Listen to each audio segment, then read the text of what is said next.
Please stand for the Pledge of Allegiance.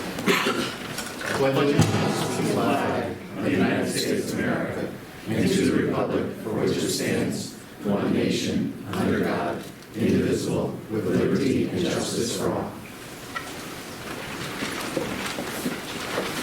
All right, good evening, everyone. Thank you for coming out to this evening's Board of Education meeting. We will skip over the roll call and just note for record that we have one absence, which is Ms. Calhoun. We will move down to requests from citizens, and we have three that have signed in. First up is Carmen. If you want to come up to the podium here. Thanks, sorry. Yeah, sorry about that. And if you could just use the microphone because it's being live streamed. Just your name, your address, and then... Okay, so my name is Carmen Garcia Rizarri. I live in 58 Eagle Beach, Gales Ferry. My son is in 6th grade at the Ledyard Middle School, and then my youngest one is at Gales Ferry School. And I have a high schooler in 10th grade here at the high school. Is the microphone working? Here. Yeah. I don't know. Turn it on. Okay.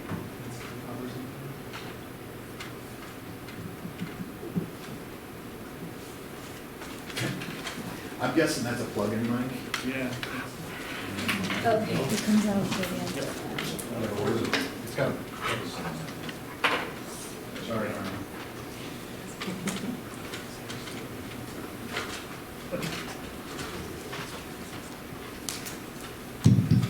There you go. You don't have to repeat the... Okay. Who got it? Okay, so the reason I'm here is because, so we got the news that the Gettysburg trip is getting canceled, and that was something that I was looking forward for my son in 8th grade. After reading Mr. Early's email and seeing the reasons for taking away the trip, there are several things in there that do not make sense to me, because I was part of the trip when my daughter went over there, and some of the reasons given to cancel the trip don't seem completely accurate. One of them is like 15% of the trip is only spent learning, which, I mean, if we take that into account from 10 hours, that means only 1.5 hours were spent learning. So it doesn't sound like an actual correct number. I was there. From the first day we went over there, we went to the museums, to the battlefield, we saw the tombs of the Connecticut soldiers that fell off, that died over there. We went to the cemetery.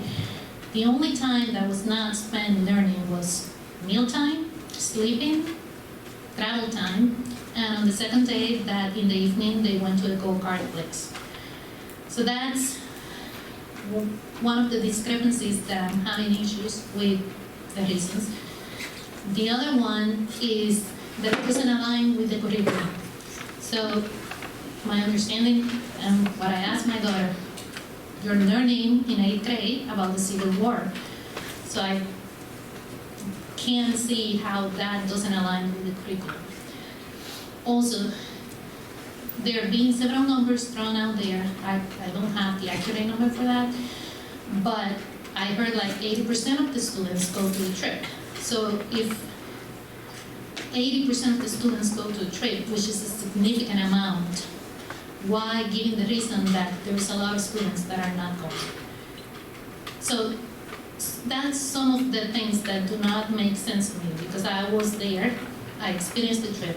If I wasn't there, then there was nothing I could say. This is a very beneficial trip for the kids. There's a lot of learning. I didn't grow up in this country. So I learned a lot about the Civil War when I went over there.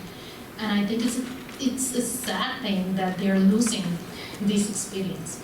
So the other thing is like, I mean, I would understand like, okay, we are canceling, but then you're telling me what is the backup plan? We're gonna be replacing it with this. But then I hear there's going to be one day of educational experience and the other days of amusement park, ski trip, movie night. have a hard time seeing how that is more educational than 3 days in Gettysburg. So we're replacing 3 days of an educational experience with 1 day of educational trip plus 2 days or whatever other days of fun trips. I also understand there is a cost for the students. Now, there's fundraisers, and if there are several students that they have an issue fundraising, I think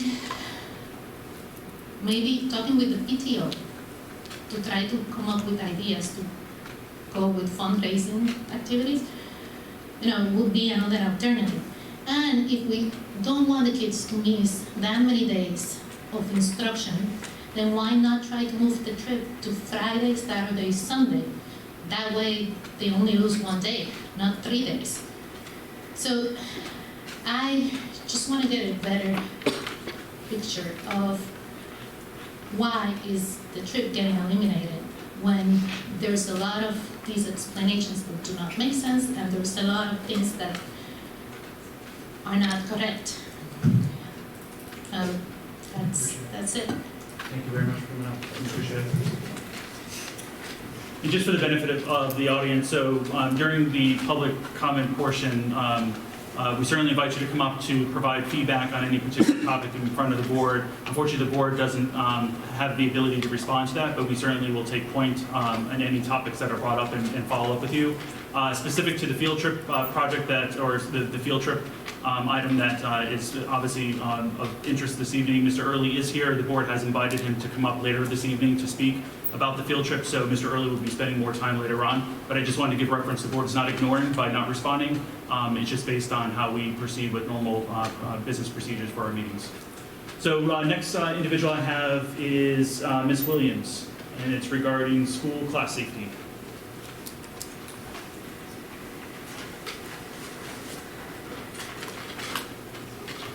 Hi, good evening, Kathy Williams, 10 Sherwood Trace.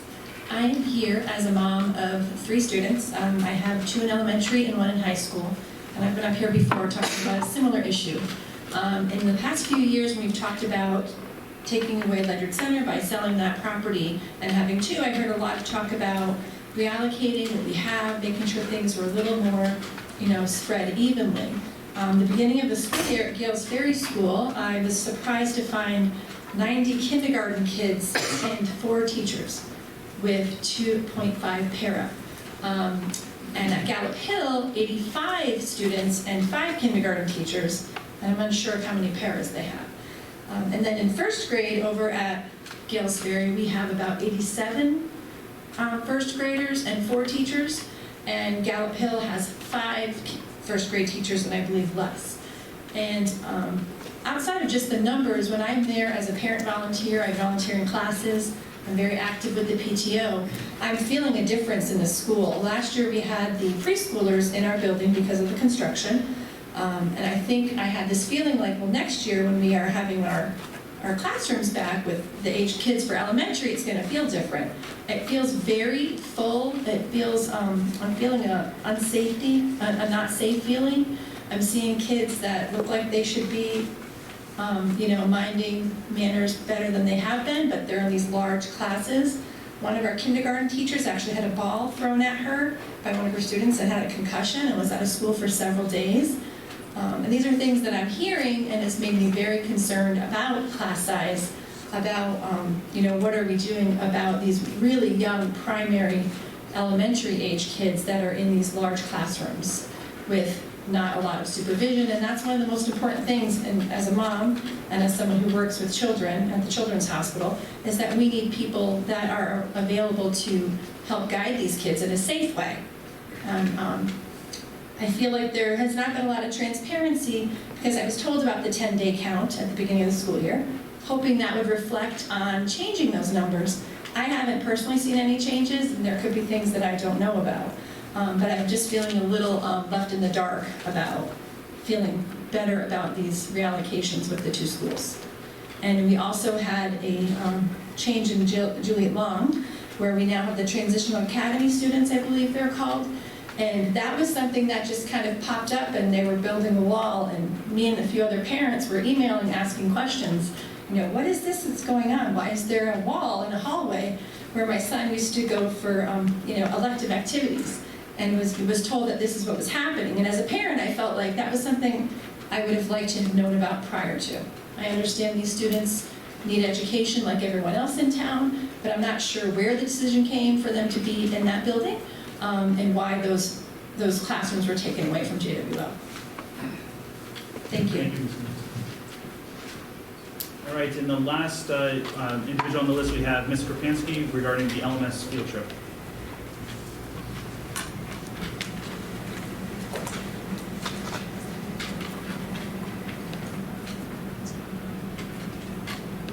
Hi, Christine Korpansky, 18 Sawmill Drive.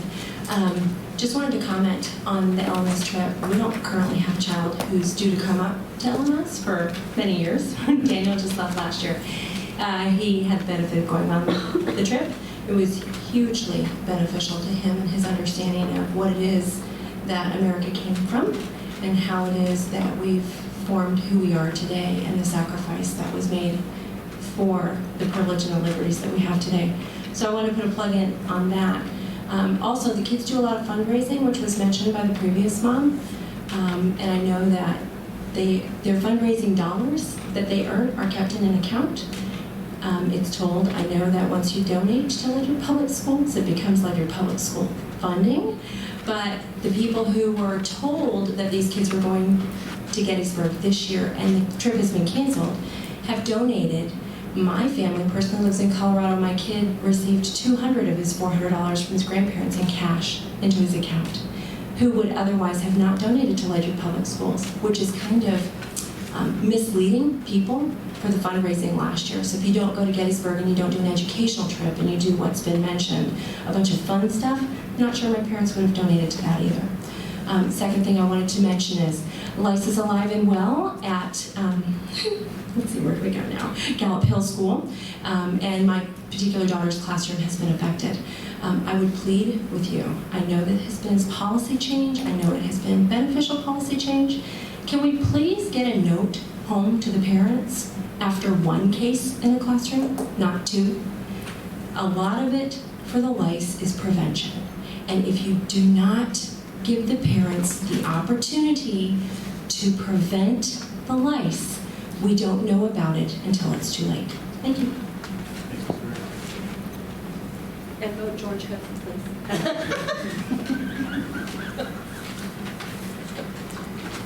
All right, thank you all for coming out and for providing your feedback. We will move on with our agenda and see that we do not have any town council representatives here. We'll move on to Report of Superintendent of Schools, Mr. Hartley. Well, good evening, everyone. Thank you for weathering the storm and joining us. Just a few quick updates. First, I was really happy to join the Ledyard Rotary as a Rotarian also at Gallup Hill and distribute dictionaries as they do each year on Noah Webster's birthday. So we were able to distribute dictionaries to each of our third graders in both of our campuses. As you may know, at Gallup Hill School, Green Skies Energy is beginning placement of the solar panels. So Gallup Hill is our first project. We'll move over to Ledyard High School and Ledyard Middle School in the coming weeks. Mr. Donaldson continues to coordinate that effort. I had a nice meeting with the new executive director of LEARN. I know Ms. Calhoun mentioned that Kate Erickson had taken that role, met with their entire team from LEARN, Ms. Hoxton, and Ms. Davis and myself to understand how they're planning on enhancing their services.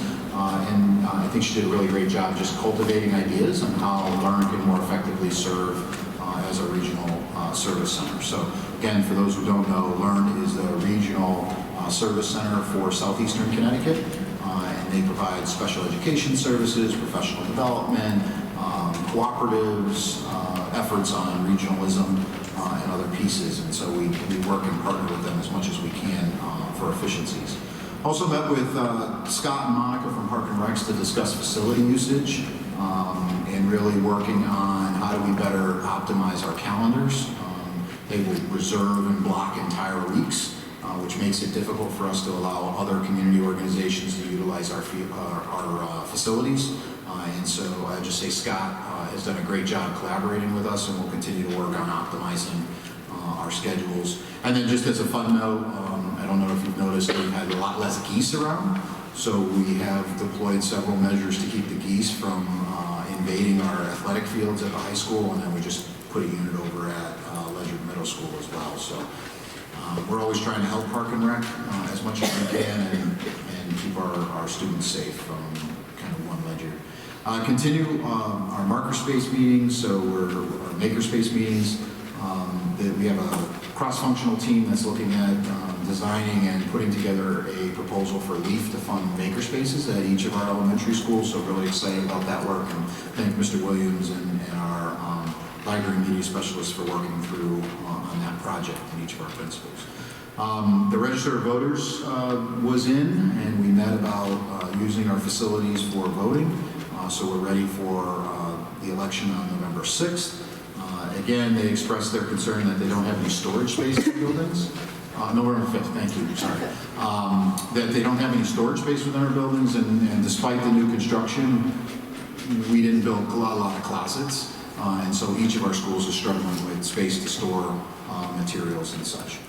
And then just a last update, while it is only October, we are in budget development process, so Ms. Mosier and myself are meeting with each of the directors and principals to talk through what they see as reallocations, additions, and other things that they'd like to see, so that we can start looking at that with the Finance Committee as we finalize the budget process. I know the board has expressed more desire to see the full spectrum of requests, and so we're meeting with each department and each school to finalize that. So a lot of work going on, and we're staying very busy as we move through October.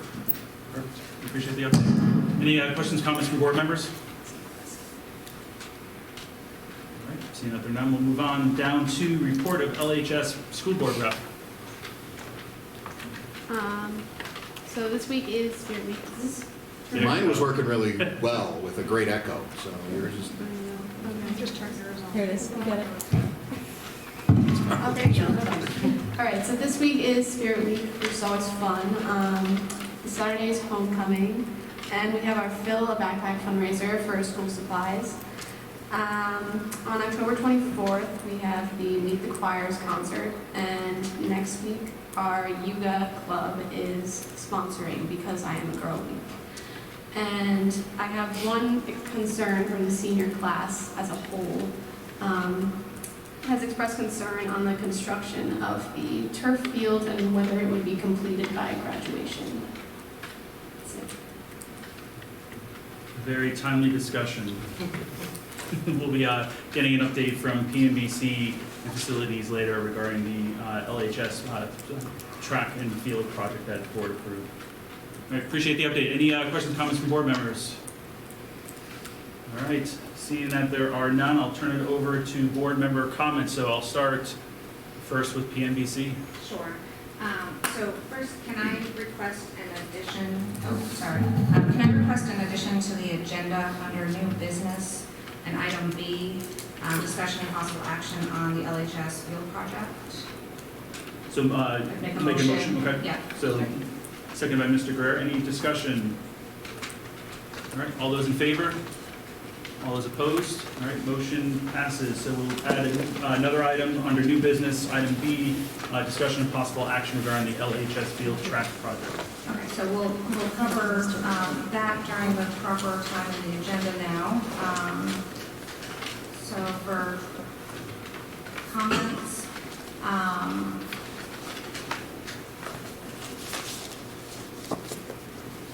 when Mr. Early addresses the board, will there be an opportunity for questions and comments during that time period? From the board, yes. Okay. Yep. All right, then I'm all set. Thanks. And then we'll lump into committee updates as well. So anything for facilities, PMBC, just to Sure. make sure we accomplish that. Okay, so for facilities, we did meet since our last board meeting. The security grant funds are being used to make our schools safer. That continues. Mr. Donaldson, our Director of Facilities, is very actively keeping up with the punch list items, which Bob will go over in a moment. There is an item at the high school that we're looking to address. The LHS boilers were inspected, and we're anticipating some maintenance will need to be done on those. And you want to go over PMBC update? So basically, Mr. Donaldson's punch list item isn't being addressed in a timely manner. They're still chasing ONG on many items.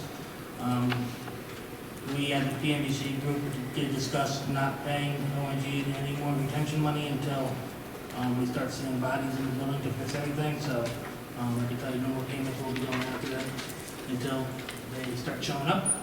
And he will be following up with Steve Jesselowitz and if need be, town lawyers to get ONG back. And have we not gotten any response from ONG at all regarding requests to come back into the buildings? Basically, it's gone stagnant and they kind of disappeared, for lack of a better term. And just for the benefit, because I know we have new board members too, so can you just explain, so between the retention money plus there's an additional payout that's contingent on inspection, which I believe comes through the state, if I'm not mistaken? There's additional funds that we withhold before payment. So can you just go through that process again? Because to your point, ONG has not been paid, so the school's up and running, but there's still items still to be complete. Funds are being withheld, including that last installment that gets owed to ONG, correct, when stating that? Right, so payments along the way have been withheld, and then the project won't actually be closed out and finalized with that last bit of money that you were referring to until we're satisfied. Right.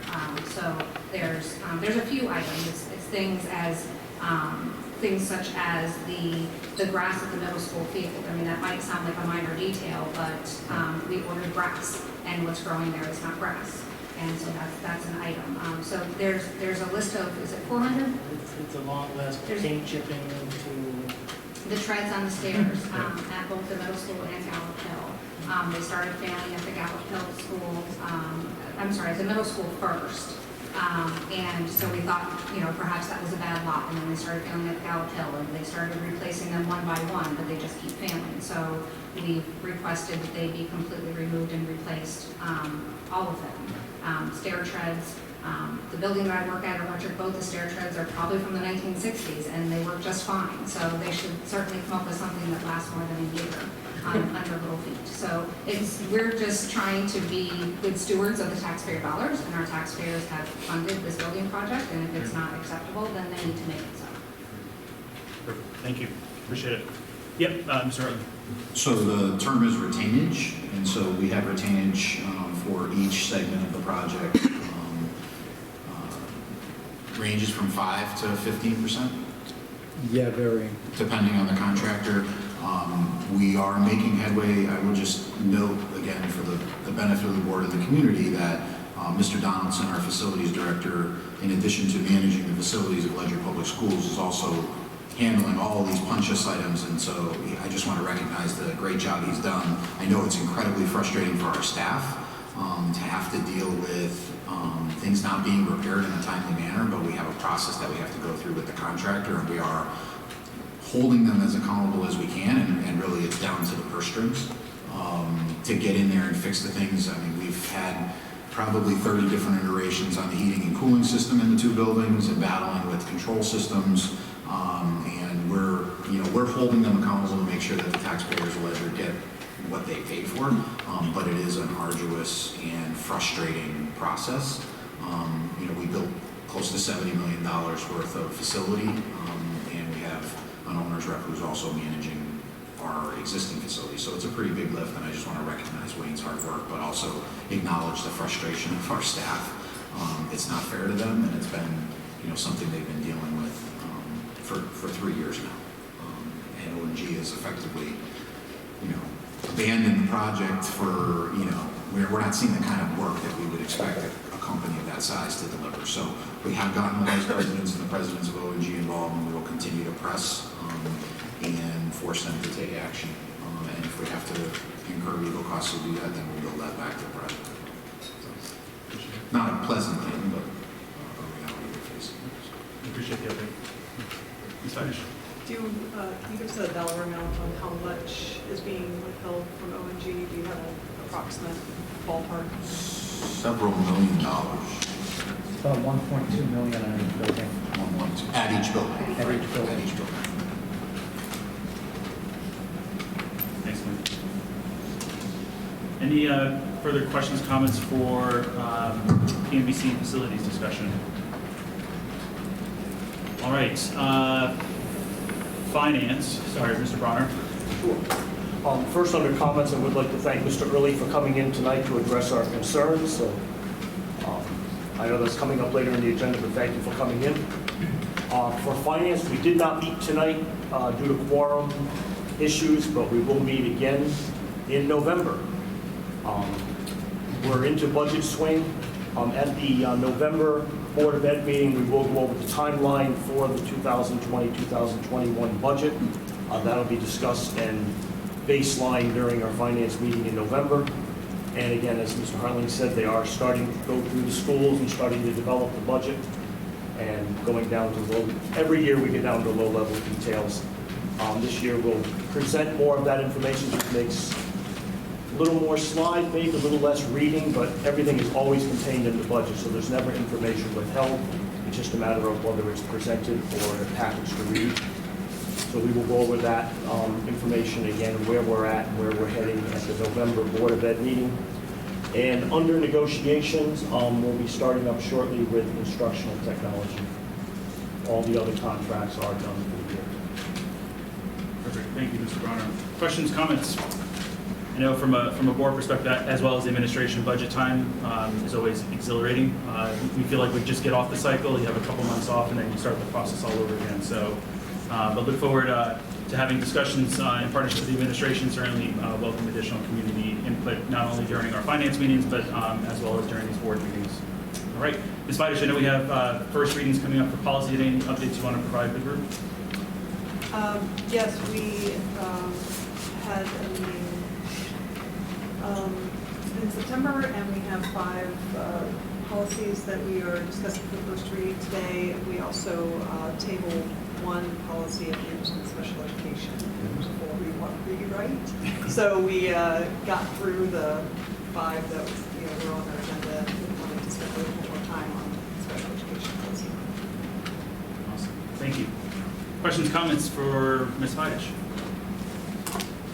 All right, and I don't think before we move on, any other board member comments? All right, and I'll make my one last comment to further expand on Ms. Kropansky's comment. Get out and vote on November 5th, and best of luck to all the candidates that are sitting in this room today running for office positions. We all hate the running aspect in political campaigning because at the end of the day, I think as true volunteers of the community, our hearts are in the best interest of this community and this district. But want to thank everyone who's had to deal with going through the political process, and look forward to the other side of elections and actually start focusing on more fun things like the holidays coming up. So thank you all. Good luck. All right, we will turn to an even more exciting topic, which is more about finance. So, Rachel. Good evening, everyone. You have the most up-to-date report from our accounting system units for the 1920 fiscal year budget. We are at about 89% of the budget expended and encumbered, but of those, only about 12% are expended, so we are right on target for where we should be at this time of the year. We're still forecasting a reserve of about $151,000 in our salary accounts. I'm working on a comprehensive forecast for the end of the year, so more to come on that next month. And we're still working on cleaning up a lot of our location updates. It's a tedious process, and we're going person by person and proceeding with caution and with some good thought there with how we're budgeting people and how we're coding people. And we're working on a lot of processes for accounts payable to improve that system, both when we actually do purchase orders and cut checks to actually how we handle encumbrances as we get to the middle and the end of the year. So lots of exciting things happening on our end. Perfect. And any quick update on the audit process that's been going on in partnership with the town? Sure. So we are through about the first half of the audit process. We've gone through most of the kind of systems and controls pieces. The next big piece to go through audit is the education finance report, the EFS. That will happen around the second to third week of November, and we should be able to close out the audit. But so far, everything's going pretty well. We're cleaning up some items from 18-19, but overall, favorable feedback. Perfect, great, appreciate the update. Questions, comments from board members? Thank you. All right, thank you very much. All right, what's my spot? All right, next item up is approval of minutes from the regular meeting that was on September 18th. So before motioning, any questions, comments, suggested changes based on the published minutes? All right, so I motion to approve the regular meeting minutes for September 8th, 2019. Seconded by Mr. Guerrero. Any further discussion? All right, all those in favor? All those opposed? Motion passes. All right, and then I'll take on Ms. Calhoun's role of communications and correspondence, and she passed over her log, and the only communication correspondence that she had logged was from Mr. Hosey regarding the meeting minutes. Any others that board members received that we didn't capture across the panel? All right, awesome. So we'll move down to information items, and the first item up is the LHS field trip, and the board will invite Mr. Early to come up, and just, again, for point of reference, because I know reading policies is not always a fun thing to do, but in reference, just before Mr. Early does come up and speak, board policy 6153, for your reference, is the policy that governs school field trips. And within the policy, there's very clear guidelines on who the authoritative, what the authoritative process is to approve a school field trip. With respects to the Board of Education, the Board of Education has oversight to approve the request for a field trip, but beyond that, it's up to a designee of the board, which in this case would be Mr. Early, who has overall responsibility for the LMS field trip. I would encourage everyone to review through the policy, and I know board members here tonight have several questions for Mr. Early regarding the field trip. One that I think is important, and if we can proactively address it, is regarding the fundraising aspect of it. It's clearly stated within the policy that in addition to fundraising, no student who cannot financially afford the trip should be excluded from that. What I want to discuss further is how does the school district fund that in addition to other supplemental funding through the PTO? Because in the past, when the board has approved field trips, discussion around school budgetary concerns has not been brought up to the board nor through finance. So I'm just interested in that aspect of additional funding beyond PTO or other organizations that might fund that. So sorry, Mr. Early, I'll invite you up to give an update.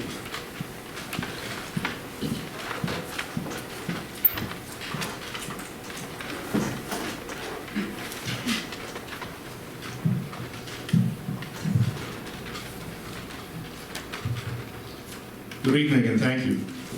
Thank you for this opportunity to speak with you tonight.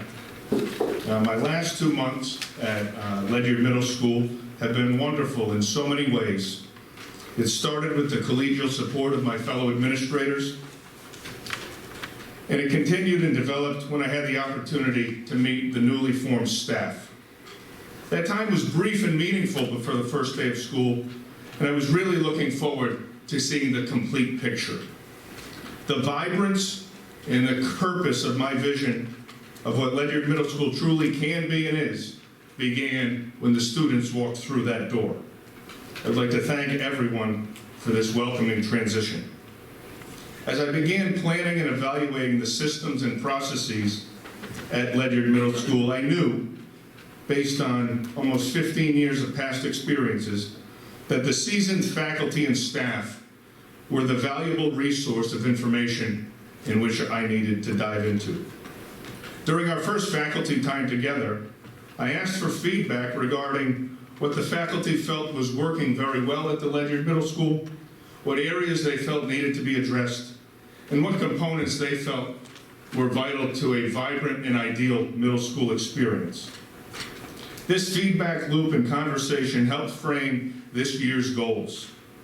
Additionally, I asked each staff member to ask me an individualized question so that they felt they could get a chance to understand me more fully. I felt that with such a short amount of time to get to know each other, the importance of honest dialogue would help frame the start of our school year. It was at that time that I was confronted with the topic of why I am here tonight. A staff member stood up and said, are we still going to Gettysburg? After being in the district for 8 days, I paused. My response was simple, and it would be the same for any question that is as complex as that. I simply said, I do not know. I need time to review the various aspects of the trip, such as that. Following that reply, I did receive several offers from staff members who had the opportunity to chaperone and be back in the school during the past trips for info. All they said was, come see me, we'll take care of it. In my head, the wheels started turning, and not being a novice administrator, I knew that the first step was to begin with policy review, contract obligations, financial cost, and connection to the curriculum. After the first week of school got underway, I took the Gettysburg folder of information, reviewed fundraising, trip itinerary, percentage of students in attendance, pressure on the staff members who chaperoned and remained back. I sought information from my colleagues, and I received feedback from them as teachers, as chaperones, and several as parents of students who attended the trip. I learned that the trip was not completely embedded into curricular programming leading up to and following the trip, and that the push for the trip was not the history department, but that the trip had morphed over time due to logistical concerns, beginning with a trip at once occurring in Washington, D.C., then on a smaller scale in the city of Philadelphia, and then the recent adaptation to Gettysburg. That helped me recognize that the trip occurred simply because of tradition. From my perspective, based on that, and trusted feedback from reputable sources related to the trip directly, I felt a truer analysis was due. From there, I tabulated the amount of time and how it was spent on the trip, a deeper analysis of how it connected to the LMS standards and social studies, but more importantly, beyond social studies and a possible cross-curricular theme or school-wide unit. The equity of the trip for all students related to finances and opportunity, and the impact that the trip had on the entire school as 3 days of instruction are missed, along with coverage needed for staff members attending, including nurses and administration. Based on the lack of true and deep connection to curricular cost in excess of over $500 per person, and the decreasing participation rate, which is near 70 to 72% of students attended, I felt a decision was needed to be made. At the time, I informed the superintendent, met with the Ledyard Middle School faculty, requested an item added to the agenda for the PTO meeting. Additionally, I continued to add information into my weekly principals communication, seeking support and continuum of experiences for all students at Ledyard Middle School based on their grade level needs. I know that this is an unpopular decision at the moment, but I feel it is in the short and long-term benefit of the students and the school district to reevaluate and move in a different direction. Regarding specifics that were brought up, regarding some of the specifics with the numbers, the 15% number came from a staff member who coordinated and supported the trip for almost 13 years that stated that 9 hours of the trip were dedicated to Gettysburg based on a total of 56, which basically the first day is travel, the third day is travel.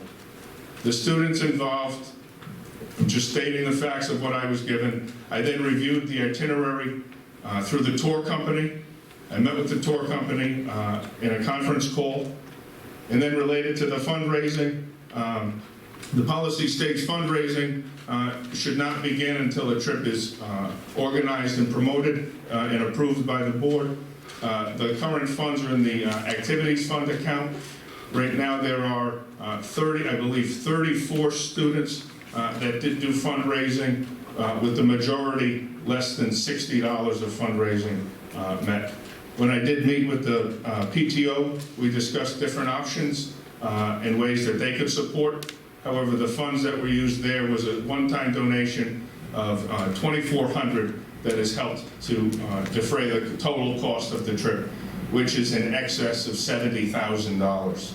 I do want to state that as a history teacher myself, recognizing the value of experience, would note this as an educational tour rather than a school field trip, and support experiences like that for students. In relation to the comparison of fun activities such as an amusement park or ski trips and movie nights, those were moved forward based on feedback from students that they sought shared experiences with students, and those would occur outside of the school day, giving students and teachers opportunities to spend time together, which was noted as a benefit of the 3-day Gettysburg trip.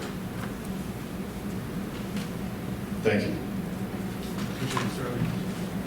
Before you sit down, I'll open it up for board member comments, feedback. Ms. Leidish. Thank you for coming to speak with us. A couple of things that I noted is that, and I commented this to superintendent at the time that we were notified that this was being discussed. So before you had sent an email to the parents saying that it was canceled. One concern I have is that these external field trips, these out of classroom field trips, are not, it might be 9 hours in Gettysburg, but it really is about getting the kids away from their home. Some of these kids have not had the opportunity at 8th grade to find out what their independence is like. And so a lot of that social, emotional growth happens on these trips. And so I encourage that in whatever field trip you do look at, I would encourage 6th, 7th, and 8th grade to have these opportunities outside the classroom, not just for a fun day trip, but for an overnight, for multiple days. And I understand that puts a burden on the staff. I've always felt that middle school teachers are a unique, special person that really connects with middle school students, and I hope that you could find enough teachers in the middle school that are able to leave their families and commit that extra time for the students. I think that many of them would be happy to do that. Gettysburg is far away, but I think maybe there are some opportunities locally. I'd also like to thank the parents for coming out. I know there are a lot more that feel very passionately about this issue. I encourage you to go to the meeting on the 23rd with an idea of a solution, another idea. That's my understanding of what's being asked for. I don't think we have to think of this as being a canceled event, but of, what can we do that also offers opportunities for our students. Thanks, Ms. Leidish. Mr. Ron. Again, thank you for coming out. So my concern was how this was done, not so much that there may be some good things to do here. The 8th graders, the 7th graders coming into the 8th grade class, this is something that they knew was coming, were expecting. So we made a change on the fly, and we really don't have a replan yet of what we're going to do. What I could have, I guess, expected or supported was for 8th grade, this is what we do. The kids are already looking forward to it. As a former chaperone who had children go on the trip, I would say there was a lot of educational time. There was the museum on the first day, there was the Gettysburg field time itself, the graveyard. Even when they were out at the amusement park and the go-karts, the kids would be discussing things that they saw during the day. Not all, but many of them. So they learned a lot during that time, and it really forced them into thinking about it. And again, we've read the letter, and there is no replan yet. So I would have expected that for the sake of the current 8th grader, we would have said, this is what we're doing this year, and we're looking at alternatives for the following year when we have time to work out what those plans are. And again, this community is good at fundraising, so there's, for the students to be able to raise the funding, I do not see that would have been a problem. It has never been in the past. We've always had some students that did not go, and those were not necessarily always financial. Mr. Palmer? Hi, thank you for coming out to talk with us. So there's a couple of points that I wanted to make with my Board of Education hat on. I appreciate the fact that you're soliciting feedback from the parents and the students and your staff. I think that's absolutely a good way to go. I am very hopeful that we can work together to design an out-of-classroom experience that our students can benefit from. One of the things that I shared in my conversation with the superintendent is I've had feedback regarding the fact that fundraising is available to the students, but I also recognize that, and I'm going to steal some of your words from our conversation, but I recognize that the exact students that we're trying to get this experience for, the ones that maybe don't have other opportunities to go outside of their hometown or their home state, are the ones that, what I worry about is that their families may not be part of a circle or a network of people who can afford to contribute to their fundraising. So for me, I work in a professional environment, and if I bring in a fundraising slip and I stick it out on my filing cabinet, it gets filled up within 48 hours. But not everybody has that resource available, and the kids that would miss out on that are the ones who need it the most. So I am very cognizant of that. So there's one, I do have an ask, and maybe this is partially putting my parent hat back on, but I would like for there to be some criteria for the discussion regarding what ideas would be considered from the parents so that it can be a productive discussion. So are you considering trips that would include an overnight? Is there a distance that you want to stay within? Is there a cost that you want to stay under? And is there an area of topic or subject regarding curriculum that you are hoping we can tie back to? So if we have some criteria going into the discussion next week, I just feel like people can go with ideas that fit within that framework. Wonderful recommendation, thank you. Thank you.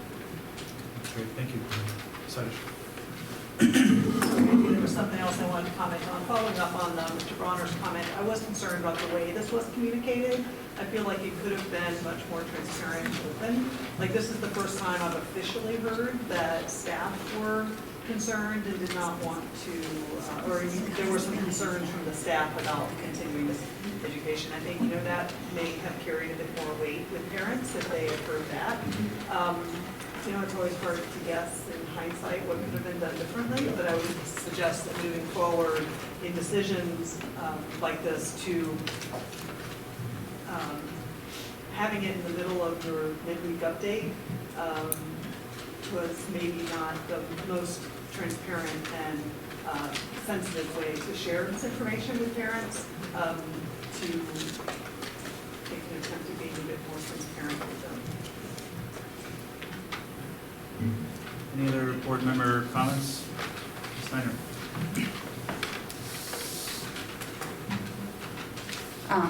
Thanks for coming out tonight. I just had a couple of comments and maybe a suggestion from the perspective of being on the board, but also having a 7th and an 8th grader. And so my 8th grader came home and just really upset about, it's canceled, we're not going to Gettysburg. And the conversation that I had with her is sometimes when we face change, we're really hung up on what we plan to do, and we're not looking to what the next thing might be. And you mentioned several, how this trip has morphed, that it was Washington, D.C., and then it was Philadelphia, and then it was Gettysburg. And so I think in each of those transitions, there might have been some tension or frustration about change. But I think any time, especially for our district, when we faced a lot of change already, just in the past, couple of years, there's already been a lot of transitions. And I personally, just as a parent, feel like maybe a lot of the pushback about change has been, it's already such a season of change. But I really think that, you know, the reasons that you're giving for examining this trip and for planning a future trip are really great ones. My suggestion, and just a thought, as you know, going in, I do plan to attend the meeting next week, but it looks like in examining some of the reasonings behind Gettysburg and things that actually happened, and finding out that there was this percentage of families that aren't going, and I'll kind of chime in on what Kate was saying about the percentage of families that aren't going might be the same families that don't, you know, have the ability to do a lot of fundraising. And so I think I would like to see some kind of strategy to be really inclusive, so that, you know, that wouldn't, whatever the next trip is, whether it's an overnight, whether it's far away, whether it's nearby, that it is a trip that can really include everyone, whether they can fundraise or not. Thanks. We appreciate it. And again, I appreciate you coming out tonight. I know the decision was certainly not an easy one to make, but clearly I don't think anyone from a board perspective or community doubts that the decision was focused on the best interest of students. Appreciate just the methodical approach with the facts you provided us tonight. I think to Ms. Bidish's point, that was a lot of detail that I think could have potentially curbed some of the frustrations expressed by parents. But I also understand and appreciate and value the feedback from parents. And obviously tradition and breaking tradition generates a lot of frustrations, especially for a lot of parents who've had students that have gone through an experience similar to that. But back to Ms. Bidish's point and Mr. Palmer-Herbs, I think, you know, the out-of-classroom experience is something that is extremely valuable to students. And I think your recommendations or suggestions for the upcoming meeting to set parameters. I hate the microphone, by the way. I feel like I need to get up and start dancing and singing. Anyways, I won't do that though. But I do agree. I think by establishing some clear parameters, I think it empowers parents to get more involved and provide feedback on how best to establish how the program moves forward. So before moving on to the next topic, just want to make sure any other comments, feedback from the board members.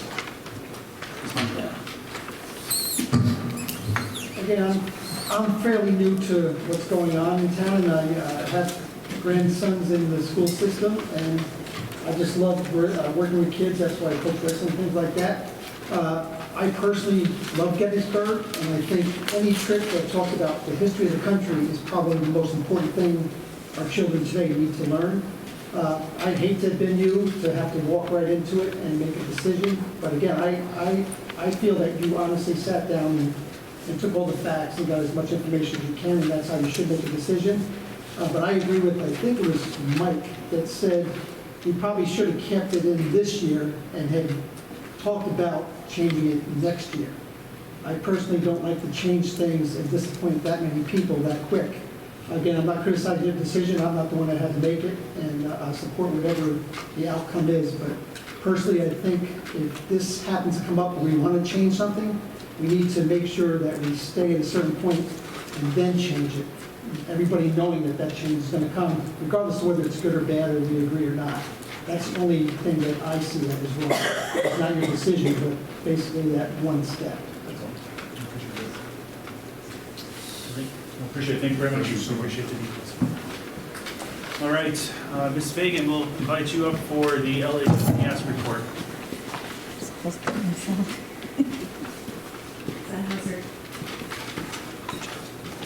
All right, thanks for having me.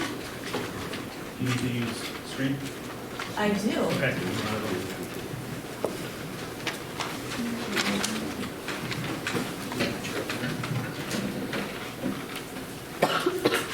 All right. So, Amanda Fagan from the high school. A few new faces, not so new for some of you, but welcome. So, I'm here to give you a bit of an update on our process with NEASC. Some of you are probably wondering what the heck NEASC is. So NEASC stands for the New England Association of Schools and Colleges. And all public high schools in the United States are reviewed for accreditation every 10 years. Not all by NEASC, of course, just the New England schools and colleges, but the accreditation committees of the various regions in the U.S. go through a similar accreditation process for schools.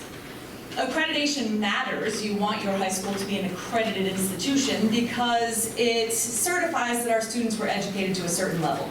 So if our high school was not accredited, our students would be at a very significant disadvantage applying to colleges and applying for jobs. So accreditation is a good thing. The accreditation process, or the accreditation visit, is preceded by a process of what's called a self-study, and that takes about 1.5 years to complete.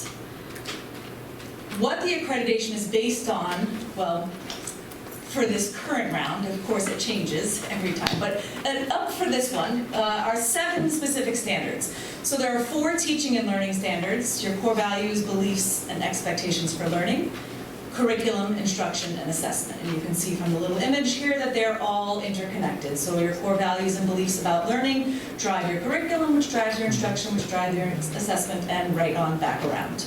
There's also 3 support standards: the school culture and leadership standard, the school resources for learning standard, which encompasses school-provided support services, so special education, nursing, guidance, and then social work and psychology.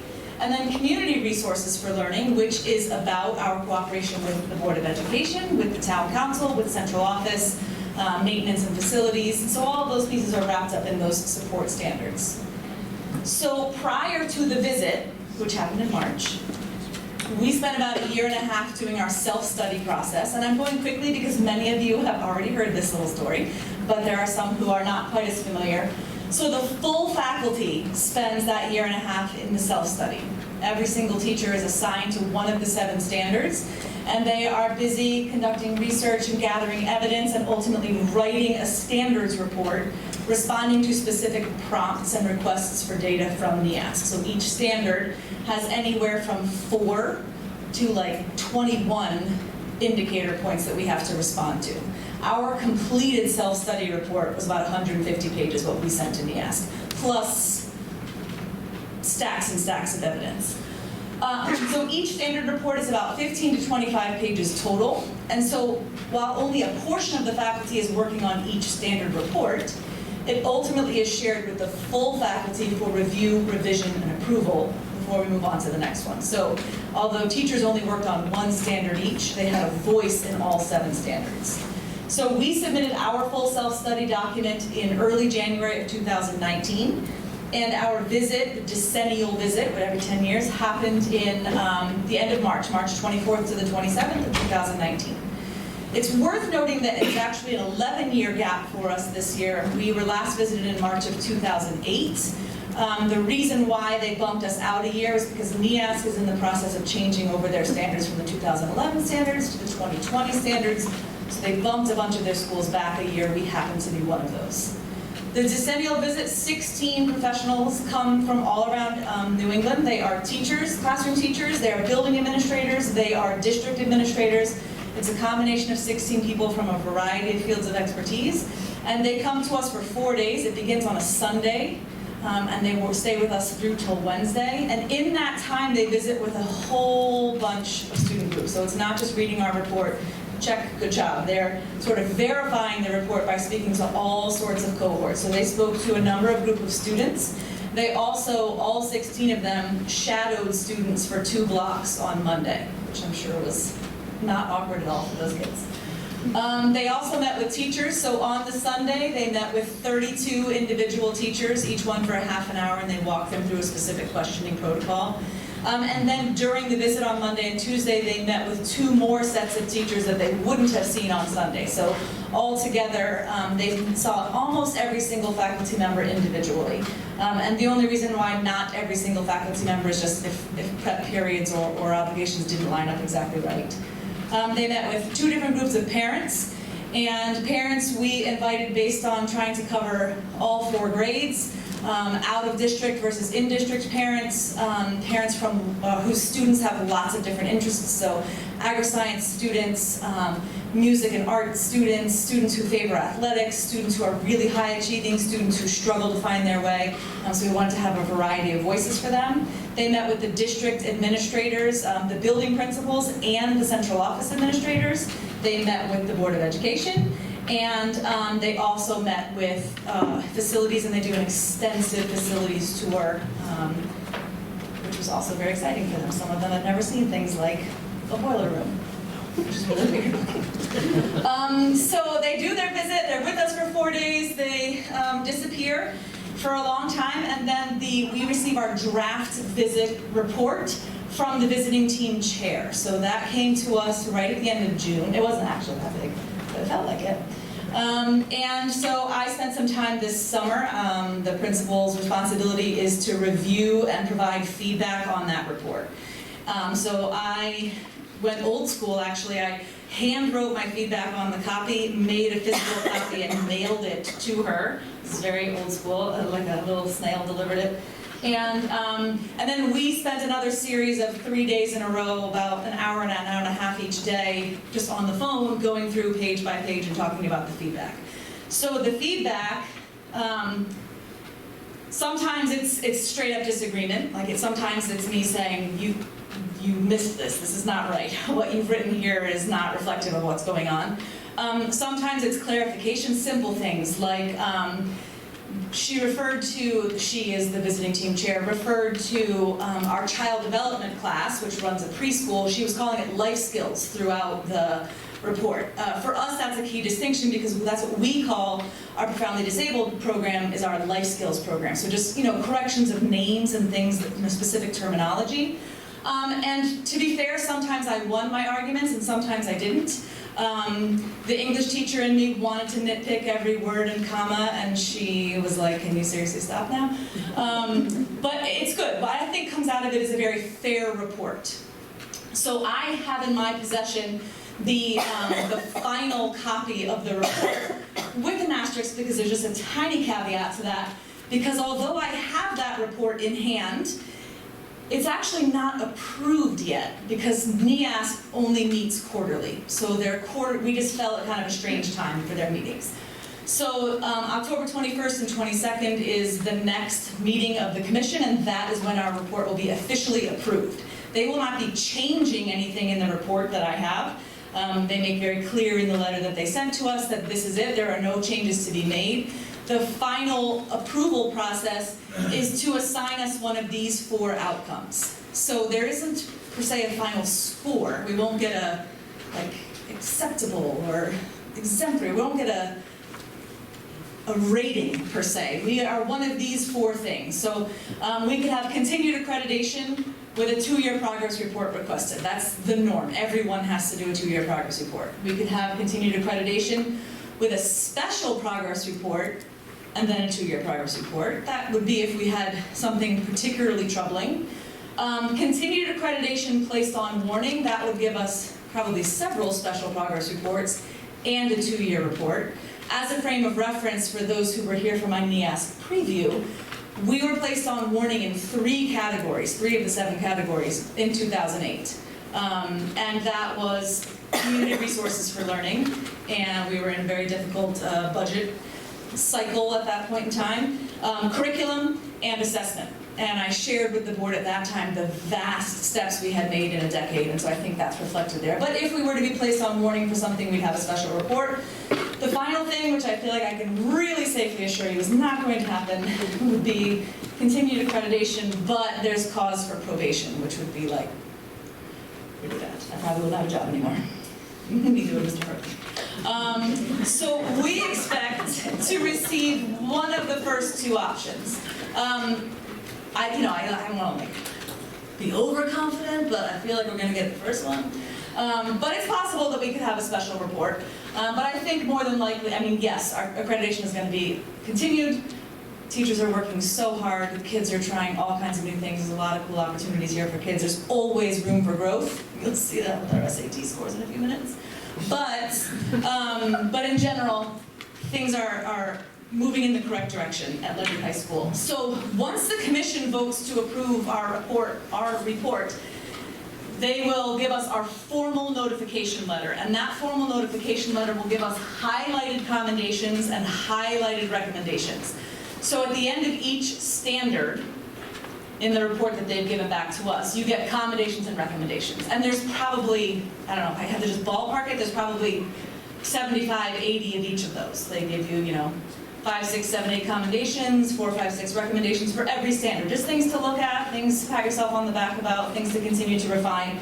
So I'm conjecturing here, but I would guess what our highlighted commendations and recommendations are going to be based on Michelle Solis, the visiting chair's parting comments to us in the auditorium at the end of the visit, based on our report and based on the commendations and recommendations that I could read, would pretty much be this. So they were really pleased with the positive school culture, which of course we put our best foot forward for 4 days, and the school was very shiny and the kids were very well behaved.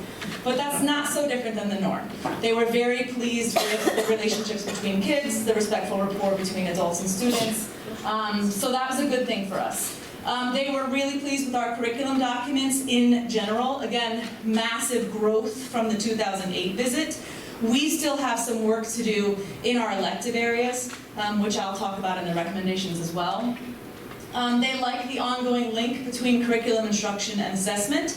Again, we have more work to do there, but they're also seeing growth and they like that.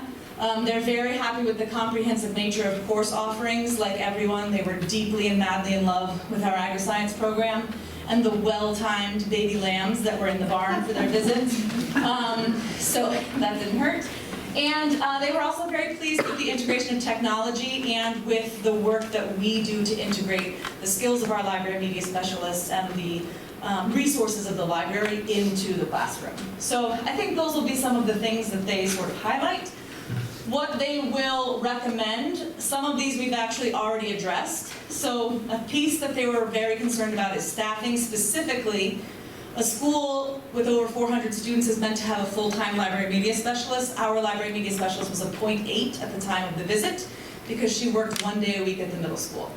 That was a piece that we assured them was happening in the upcoming budget and the school consolidations, but it does appear in the report as a piece that they're worried about. We'll be very easily able to tick that off their little box, as well as with the social worker. So previously we shared the social worker. Again, with the school consolidation, we have much more of the social worker than we used to. So those two will be easy.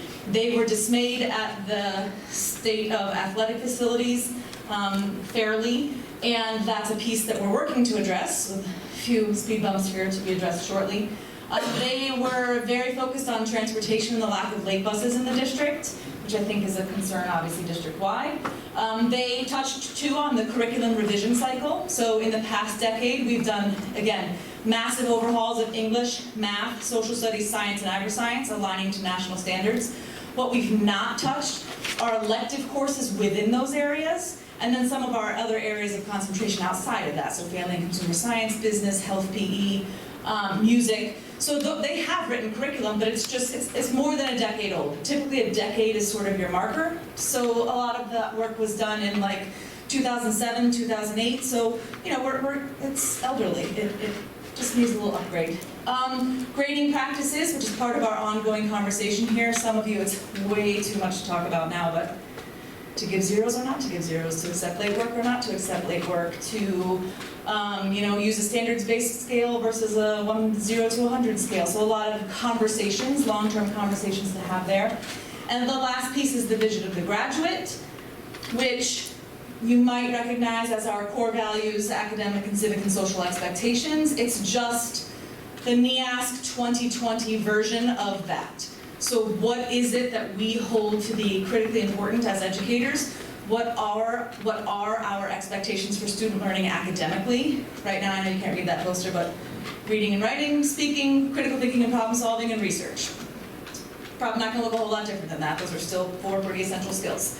How do we shape what our vision of a graduate is? What are the things they need to possess? How do we measure their progress towards achieving those things? And how do we embed opportunities to achieve those things into all this magical curriculum that we're fixing? So that's where we are with NEASC. So we do have our final report.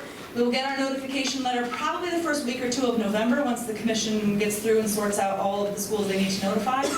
And that will be a public document when the final thing comes out.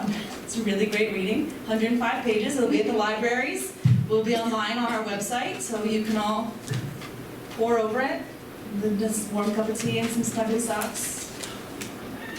Questions about NEASC? I did notice the picture you had up there on the front screen. Was that strategic with the track and field? No. Look like an arrow pointing at it? Hey, just a quick question, the Yeah. progress report that is produced every year, so what does that entail when you all produce the progress report? That's a great question. Good job. So the progress report will be specifically the principal's item by item response to the highlighted recommendations. So let's say they give us 20 highlighted recommendations. So the report has 80, I'm just making up a number, but it has a lot. The report has 80 recommendations. They're going to narrow that down and say, you really need to focus on these 20. At the 2-year report, I'll have to give them, a paragraph or two about our progress on each of those recommendations. And so there's sort of 3 levels. It's accomplished, in progress, or not yet addressed. I don't think that's the right phrasing, but something like that. Haven't gotten there yet. And so it's basically just we provide them a summary of here's how we're doing, here's what's going on. We'll have another report at the 5-year mark, and then we'll be turning right around and welcoming the new process. So. Other questions? Was that just your hair fix? Yeah, that is. So will we have, sorry, finding my words. It's okay. When you come to us before budget season to talk about your needs, will you have time to incorporate this feedback into that presentation? I will. As applicable, I definitely will. Okay. Yes. Yeah. So if you were to say, they talked about late buses, I also think this is a priority, this is what I'm looking for, we'll have that to consider. Yes. And an important distinction is that NEASC they don't really have the power to prescribe. They can say, golly, we really think you should have late buses. And we can say, yes, we do too, but we think we should have not kindergarten classes of 46 more, so that they have weight, but they don't have the authority to dictate what happens in our district. But yes, depending upon what their highlighted recommendations are, there'll be things that we'll be able to say, I need to hold on to this particular piece of staffing so that I can free someone up for curriculum work, so there may be pieces like that we bring forward, yeah, for sure. Anything else? Okay, great. Oh, just kidding.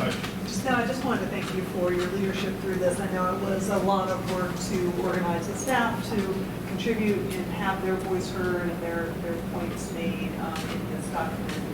I know that through the process, it's grueling, but having you as a leader in that gains a lot of confidence in the success of it. So congratulations, and we look forward to the final report. Thanks. I appreciate those kind words. Staff is the key word there, though.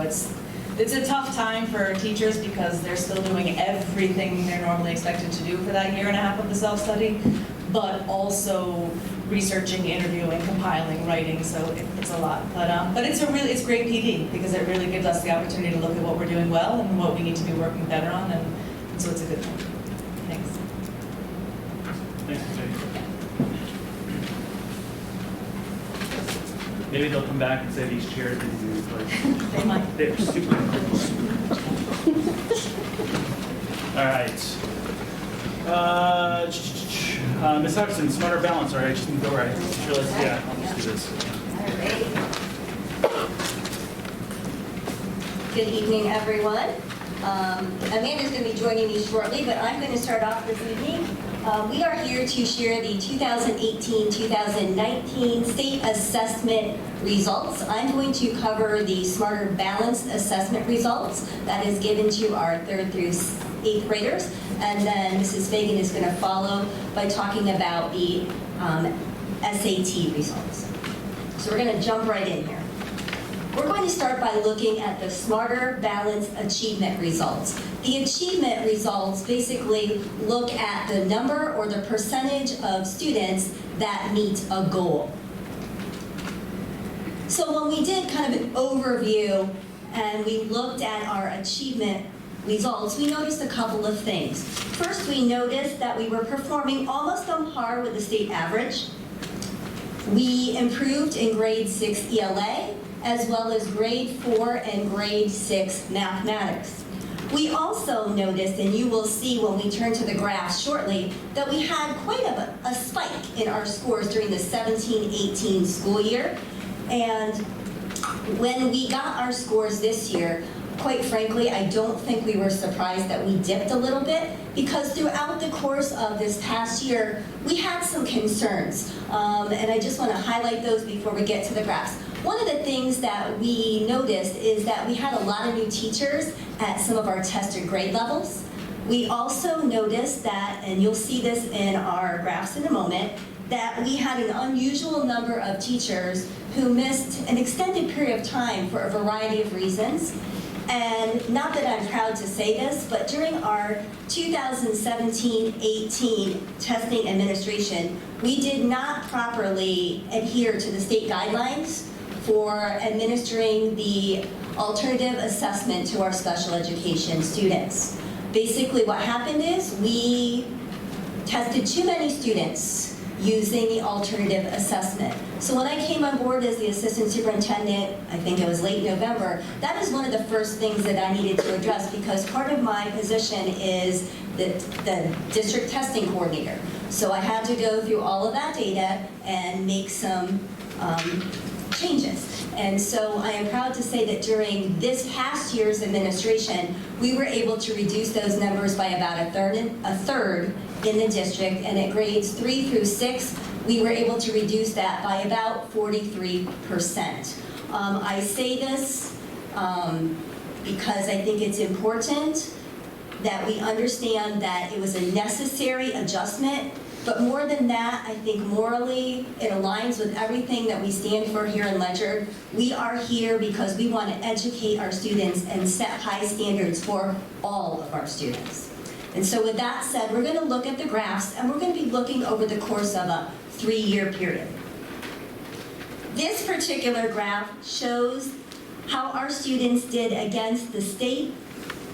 You'll see that in Ledyard, we are the blue and the state is in red. You'll notice that we're pretty much on par with the state, with the exception of 3rd and 7th grade.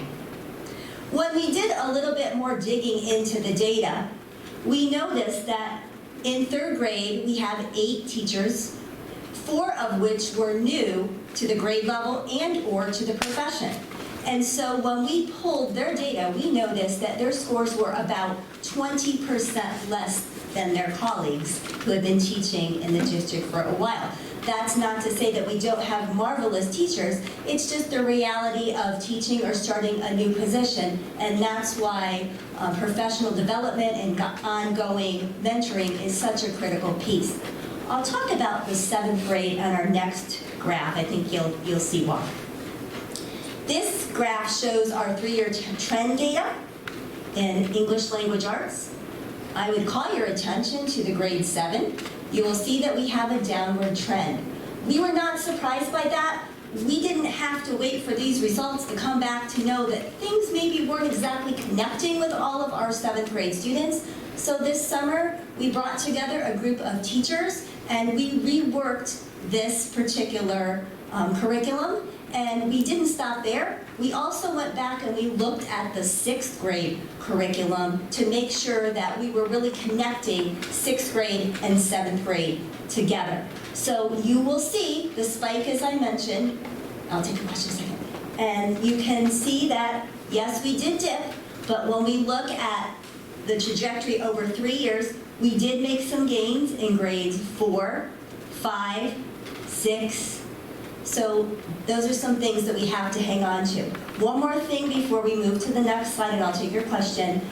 We also have to note that in grades 3, 4, and 5, this past year, we implemented the reading workshop model. Remember how I just told you when you get to a new grade level or you're a new teacher, you have to have a lot of new learning?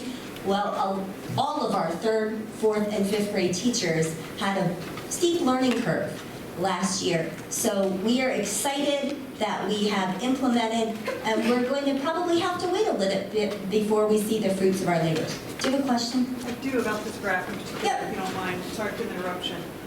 So for the 7th grade, that's 18-19, in the purple line, there's the same students that are the gray line for 6th grade that are 17-18. And the blue line for 5th grade, that's 16. This is not all matched cohort. So basically, this was 3rd grade, and so it moves up, but they're not all matched. Okay, so it's not student to student to student to student. So it's whoever was in our district at that time. Right, but it's not So these 7th grade students were the 6th grade students The year before, the year yes. before, the Correct. 5th grade year before Correct. that. So you can kind of see there, I mean, it may not be significant for the 6th grade difference, but those are always the lowest performing students. So what are we doing in district? As I mentioned, we are working on implementing a reading workshop. We already have year 1 under our belt in grades 3 through 5, so we're in year 2. We just started this year the implementation of reading workshop in K-2. We're currently rewriting grade levels 3 through 5 curricula, which will be implemented next year. And then we will, the following year, do the same thing for the curricula in grades K through 2. I already mentioned that we did some summer work in grades 6 and 7. And I also want to just note that we have continued to use the Foundations program in our K-2 classrooms, but we've kind of kicked it up a notch, and we are now utilizing the next piece, which is the IE block time, where we will take the students that need a little bit more attention and have a little bit more time for them in small group instruction. So it's an intervention piece that goes with that. We're going to move on to math now. So this graph shows the math results of students scoring at or above grade level. Just like ELA, we are close to the state average. In grade 3, our new teachers, again, their average scores were about 23% lower than our teachers that have been in the grade level for a period of time. Again, I don't want anyone to take it like they're not good teachers. It's just a learning curve for them, and that does explain kind of that dip compared to the rest of the state. You'll also notice the 5th grade piece, and this was very fascinating too. When we looked, we had 8 of our 5th grade teachers. 6 out of the 8 teachers, for whatever reason this year, had an extended time out of the classroom. So when we looked at that data, we realized that the 6 teachers, their kids only had 38% at goal, versus the other 2 teachers who were in the classroom pretty much the entirety of the year, their students scored an average of 61% at goal. Again, very significant. So I think it was maybe last month, Mrs. Calhoun asked about how many subs we have at any given time. I think that was a really poignant question, because I think this illustrates the importance of having that consistent instruction over the course of a year. We can't always control it, but that's an important piece. Do you want to say something? Does that only take into consideration teachers that have been out consecutively? Oh, okay. Some of these were consecutive. Most of them were consecutive, but 2 of them were pretty intermittent, but they were significantly out. Okay. Just one other question, so to your point, in fairness, the learning curve aspect for new teachers coming on board, this is reflective obviously of a point in time, but how, as a district, do you all calibrate so that while this is reflective of a point in time test result, that you're calibrating with that new teacher throughout the year so it doesn't have long-term impact on students within that class, that grade? Absolutely. Well, we have a lot of formative assessments over the course of the year, and we have mentors that go in, and we have grade level team meetings where we're looking at the data, we're helping our teachers figure out, where the kind of gaps are and trying to bring them up to speed very quickly. So again, this was given in March, April, so there was still plenty of time for learning. All right, and here is the next slide that shows kind of the 3-year trend. You can see we had some great growth in 4th grade. And if you look over the course of the 3-year period, we had some gains in 4th grade, 5th grade, and 7th grade. So math is an area that we are starting to focus on now. We haven't done a whole lot, so we were fairly pleased overall to see some headway here. So what are we doing in math? A lot. You can see we are currently in the process of rewriting the curriculum for grades 3, 4, and 5. We will be implementing that next year. I will be bringing something to the board next month regarding that. We're also going to be rewriting grades K to 2 the following year and implementing the year after that.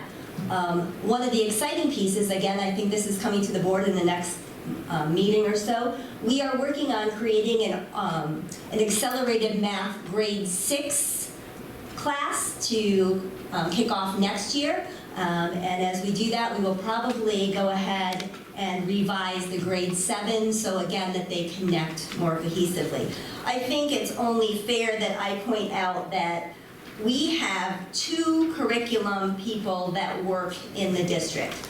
We have one, well, they both work K-8, but one who does math, science, and team, which is our new teacher training, and the other one does ELA, social studies, and our EL learners, our English learners, and they're doing all this work.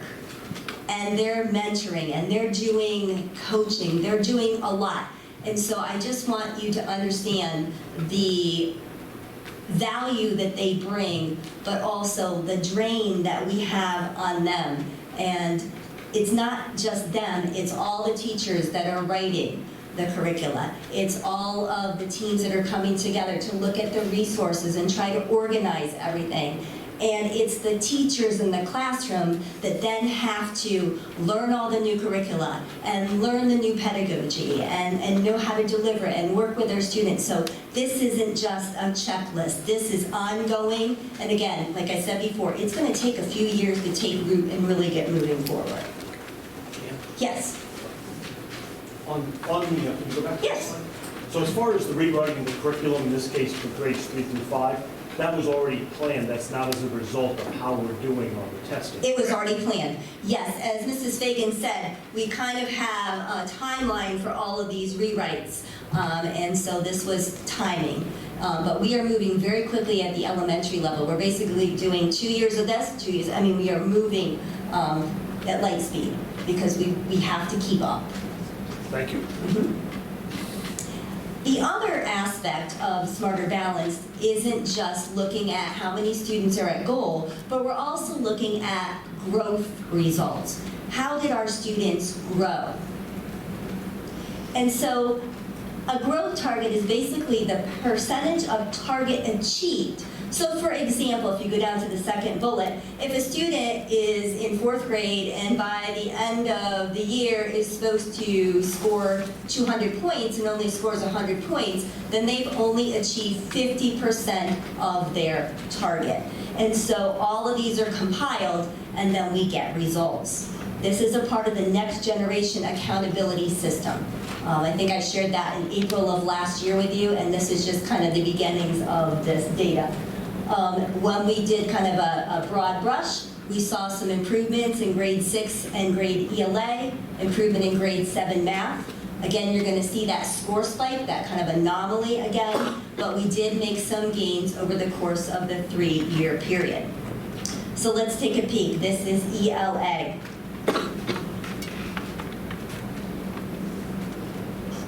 Of course, we can see some of the dips, but we also have some growth opportunities here. We have 5th grade, 6th grade, and 8th grade made some growth over the course of time. Goal of yours 100%? It's, yes, we hope. Even though it's March? Yes. Mm-hmm. The state says that students should make 100% of their growth targets.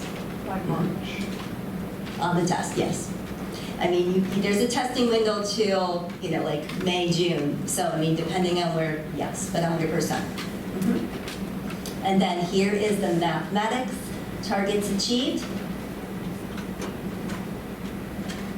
And again, we made some headway in 4th, 5th, 6th, and 7th in terms of over the 3-year period.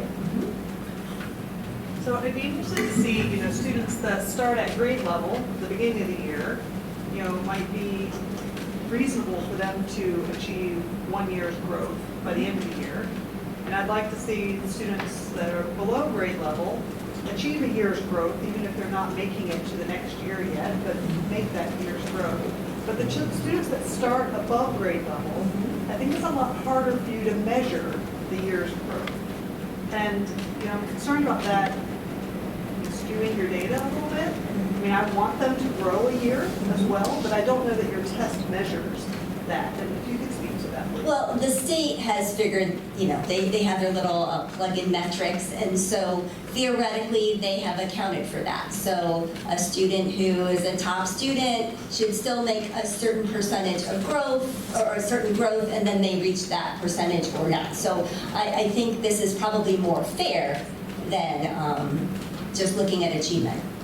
Because some children may never quite make the grade level goal, but they could exceed their growth, whereas a top student could make the goal, but not achieve their target growth. Yes, Crystal? I just have a quick question. I am noticing what you're saying about 17, 18 being almost like an outlier, just very different. And you mentioned it had to do with the alternative testing, and that by really evaluating which students were using alternate testing, that you were able to scale back. How are you making sure that students that still need that, that you're not scaling back too far? Absolutely, and I don't want you to think that that's what skewed these scores. That wasn't just about special education. You need to understand that. I think that I want to just say two things. I think that one of the reasons that we probably had this spike, well, I can tell you why. The year before the spike, we had reinstituted end-of-unit assessments. We had them for a while. We had used them consistently. We kind of got away from them, which meant that teachers didn't necessarily test the same way or maybe teach the same way, and we got a little bit loose. But when we tightened things up, we had a spike. We had a spike in scores at 2 of the elementary schools and not in another one. The school that didn't have the spike was the one school that probably used those end-of-year assessments more than the other schools, so that was part of it, okay? The other piece, too, is that, you said we weren't properly adhering, but that wasn't the big piece. So what are we doing? We are following the state guidelines, Crystal. We have to make sure that we have a checklist. We have a checklist that goes to every IEP meeting. We look down that list, we look at the data of the students, and we determine whether or not they qualify to receive that. Thank you. You're welcome. Any questions before I turn it over to Mrs. Fagan, who is way more entertaining than I am? All right, thank you. You were very entertaining. I don't know about that.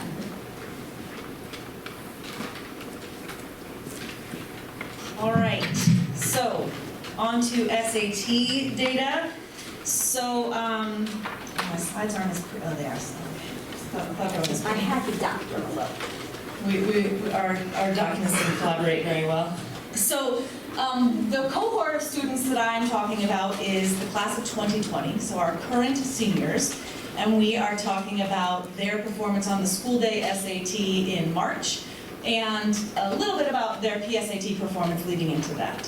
So the scores are not correlated to SBAC scores. So when you look at some of these, percentages at goal, ELA for K to 8, they're in the 40s and 50 percentages at goal. It's just different. Doesn't correlate to the high school SAT scores in the same way that CMTs and CAPs were not neatly linked. So you'll see our percentages look higher in some places, but it's not a comparison point, so I'm just asking you to cleanse your palates here a bit.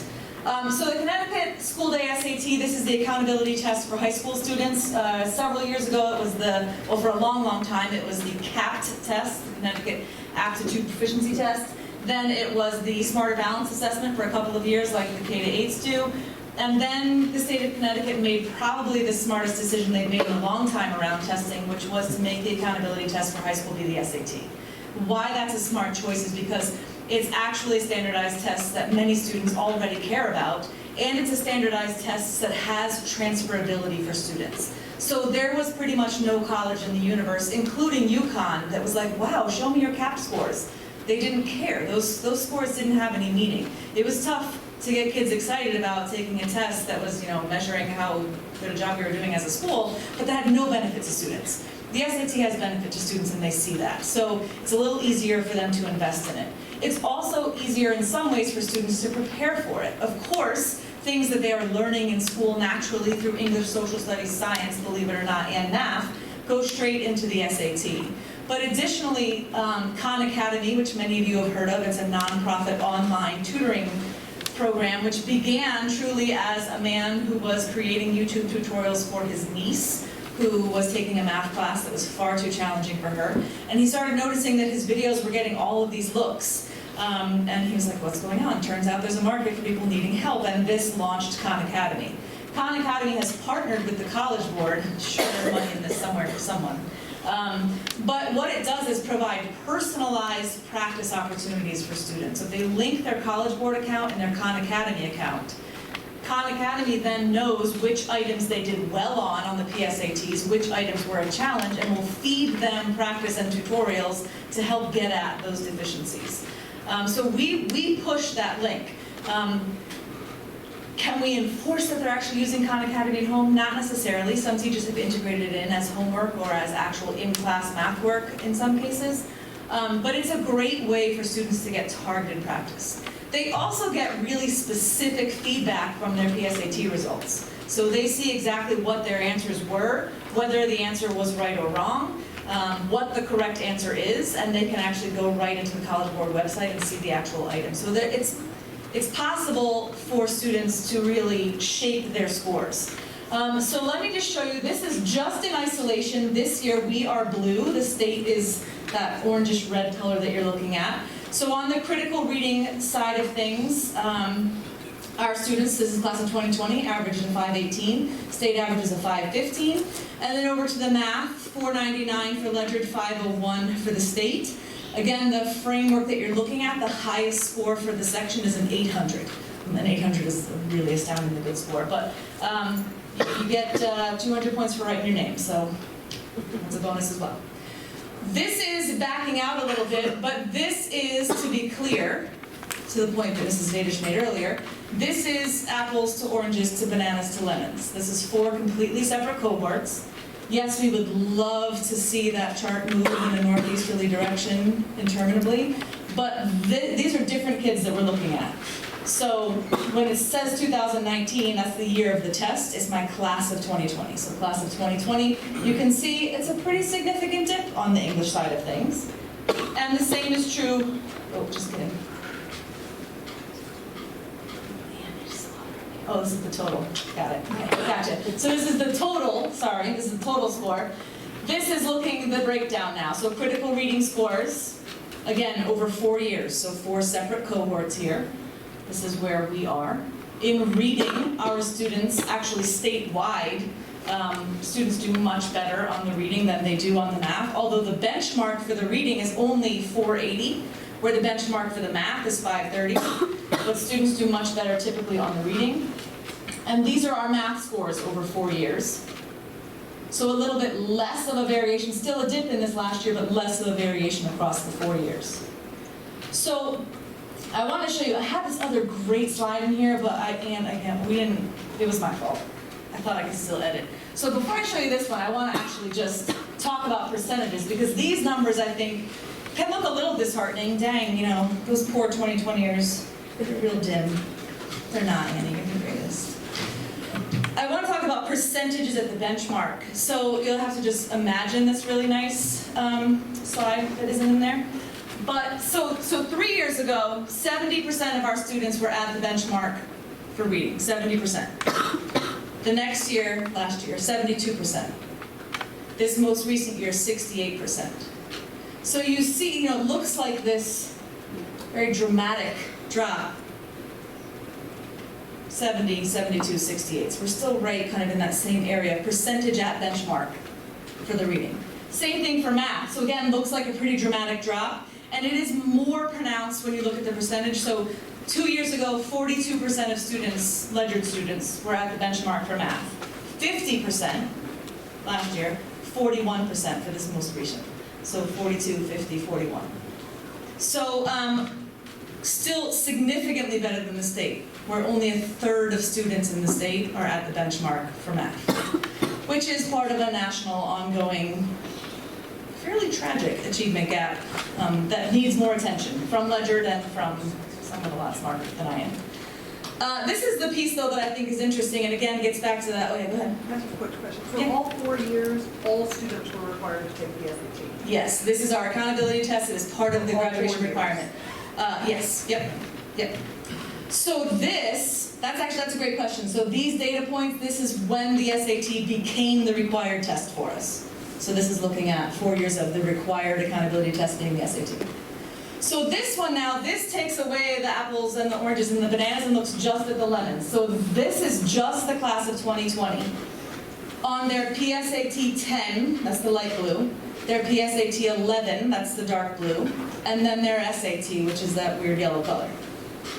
So the College Board's growth projection, it's not quite this simple because the higher your score, the smaller your growth projection, the lower your score, the bigger growth projection. But in general, the College Board would like to see a 20-point improvement per section each time you take their assessment.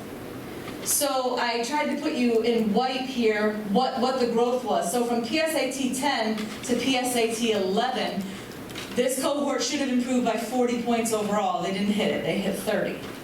Improved by 16 on the reading and 14 on the math. Let me tell you a little story about that. So this little group, so this is a smaller cohort represented here than the whole class because I'm looking at just the matched cohort, meaning they took the PSAT 10, they took the PSAT 11, they took the SAT. Okay? So from PSAT 10 to PSAT 11, we're talking 145 kids. 42 of them scored more than 10 points lower total on the PSAT 11 than on the PSAT 10. 42 out of 145. You and I both know why that happened. Some of them did like 300 points lower on the PSAT 11 to the PSAT 10. Why is that, Annie? Because they didn't care. Because it didn't count. Then we got together and we had a talk about this as a whole class in our pre-NEASC assemblies, talking about what's NEASC and PS, because on the last day of the NEASC visit we had the SAT test. That was pretty neat too. But we talked about that, and we showed them their scores, and we said, here's how the classes before you have done, and here's how you did, and 42 of you scored more than 10 points lower than you did on the other one. 19 of them scored the same or just 10 points higher, which is well below the growth. 84 of them scored better by 20 points or more. So 84 of 145. So I publicly shamed them a little, and they responded, because now you look at PSAT 11 to SAT, they hit the growth target. They exceeded the growth target. 22 points in reading, 23 points in math, 46 points overall. Except that doesn't add up, does it? 45 points overall. No, but it's 46 points overall, so clearly I'm bad at math over there somewhere. But the bottom line being, they met the growth target for their particular cohort when you're looking at just their cohort. So am I bummed about their scores? A little. Is it the end of the world? No. There are certainly things that we're going to continue to address because we want our students to do well on this test because we want them to be competitive candidates for college. We also acknowledge that not all of our students desire to be candidates for college at all.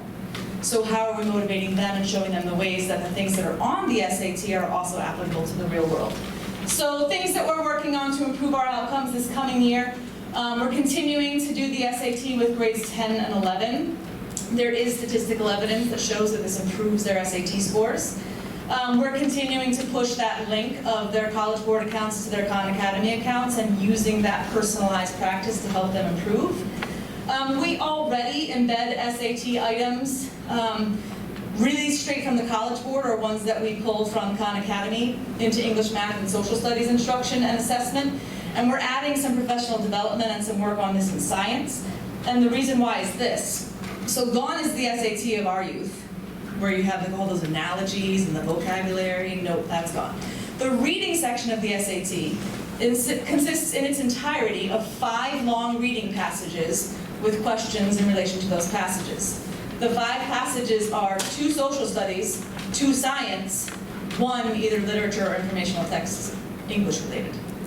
2 science, 2 social studies. So we call this a reading test, and certainly it is assessing their ability to identify things in context, or vocabulary terms in context, to look at author's purpose, to look at bias, to look at textual evidence, but it's also asking them to effectively decode very specific types of reading.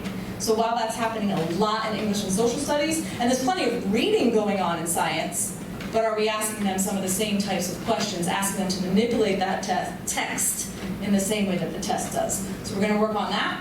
And that relates to that last bullet, which is just specific professional learning. We send teachers out all the time to conferences given by the College Board. They're really very good about providing professional development and helping us understand how we can use the data on their website to kind of help us get at what are our weaknesses and how can we remedy them. So that's where we are with SATs. Questions I can answer. I wanted to circle back actually to Mrs. Vash's question about the growth target piece, because the advantage of the Smarter Balance is that, which is something better than the SAT in some way, is that it's a computer adaptive test. So every student's growth target is based on their performance on the test. So that's kind of like math also. So because they're getting harder questions the more they get right, or more accessible questions the more they get incorrect, their growth target then is based on their performance. So even those super accelerated kids have a growth target matched to what their perceived ability is, which is good. Yes, over there. So I actually have a question that I think might need to be answered by Ms. Hoskins, because it's more elementary school. Okay, great. I yield. So we talked about the difference in the test scores and how it related to whether or not the teacher was experienced as a teacher or in that grade level. We talked about the test scores as it relates to teacher absences. Do we have the data on test scores as it relates to class size? I have not gathered that data, but I certainly could put that together. Okay, thanks. Okay, great. Pleasure speaking. Thank you.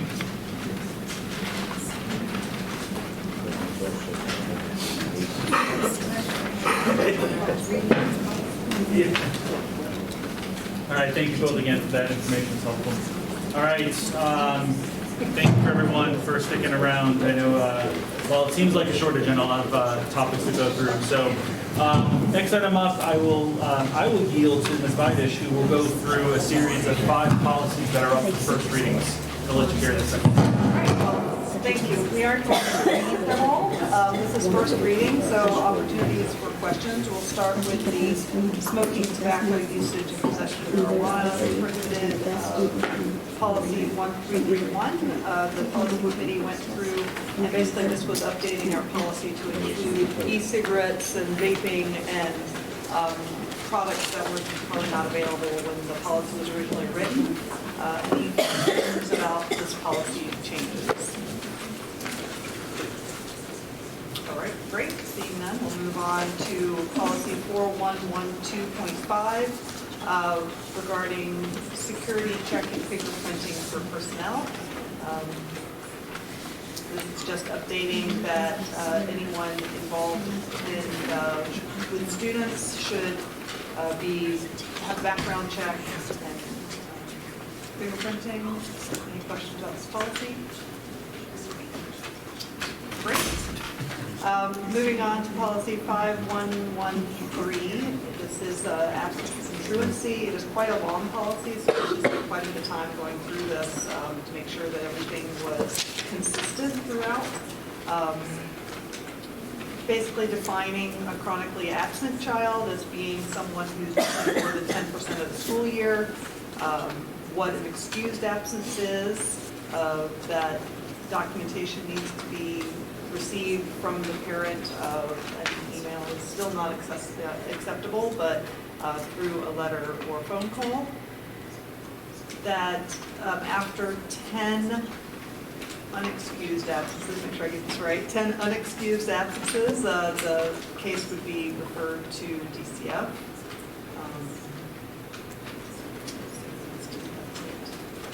And there was a change in that there's a change at the state level in which the policy needed to reflect that students of military families are excused for going to see their deployed parent or so forth, as excused by a parent's permission.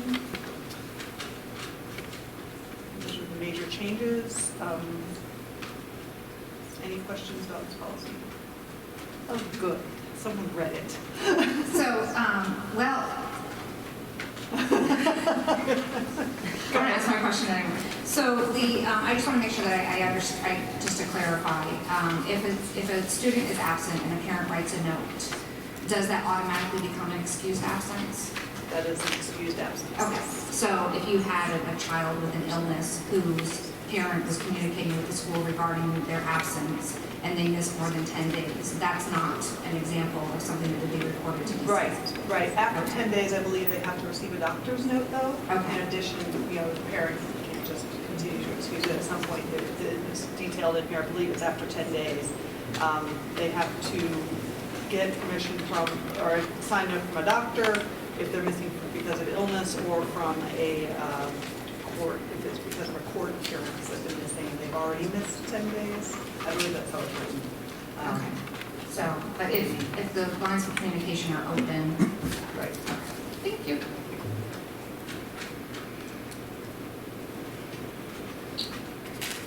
Right, the next one is policy 5144.4 regarding physical exercise and student discipline.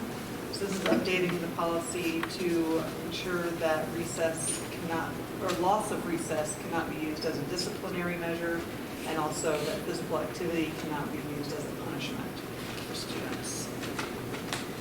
Any questions about that policy? All right.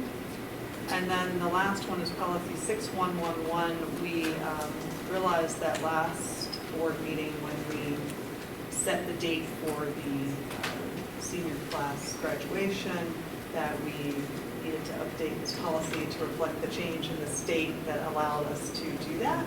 So that's what this update is.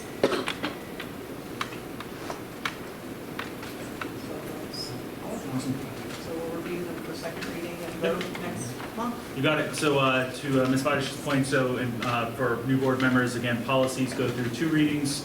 Obviously, tonight's the first reading. Second reading will be at the November 6th meeting, ironically right after election, so that's really exciting. So November 6th will go for a second reading, and that will be when these policies are actionable. Exactly. Hopefully we have a quorum. All right. So we'll move down to next item up, which is discussion and possible action regarding the Ledyard High School track and field project. Okay, so in regard to the track and field project, we did get our bids back. The preliminary review has revealed that the bids came in higher than the initial estimates. So the PMBC is reviewing them with a fine-tooth comb.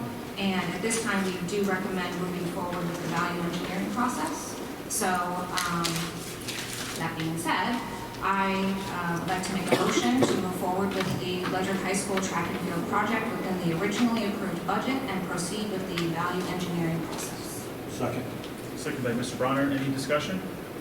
So for clarification, so just for the benefit of the board and then folks in the audience. So the original slated budget for the track and field project was $2.1 million, which was part of the budget process last year that got approved through town referendum. So based on the initial estimates that are coming in, they're coming in higher, but before the board evaluates whether or not additional monies would be needed, we would like to proceed with the value engineering process, which would basically fine-tune that final estimate to determine if it falls within the 2.1, or if there's additional monies for which then we would have to go and seek either through alternative measures through our capital non-reoccurring account, or actually have to go to the town. For a point of reference, and Mr. Bronner can keep me honest, the CNR capital non-reoccurring account has roughly $600,000. So if you look at whether or not that would be a viable option to hit that account would have a negative impact on other capital non-recurring improvements that the board would be able to take.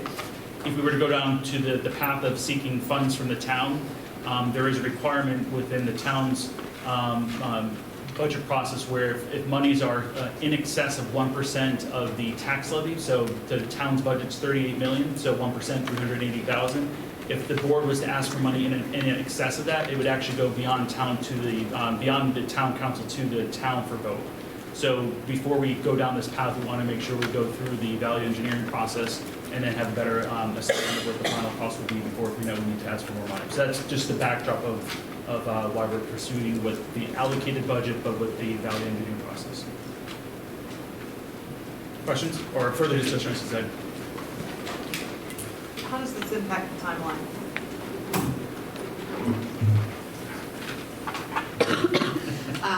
That's a fair question.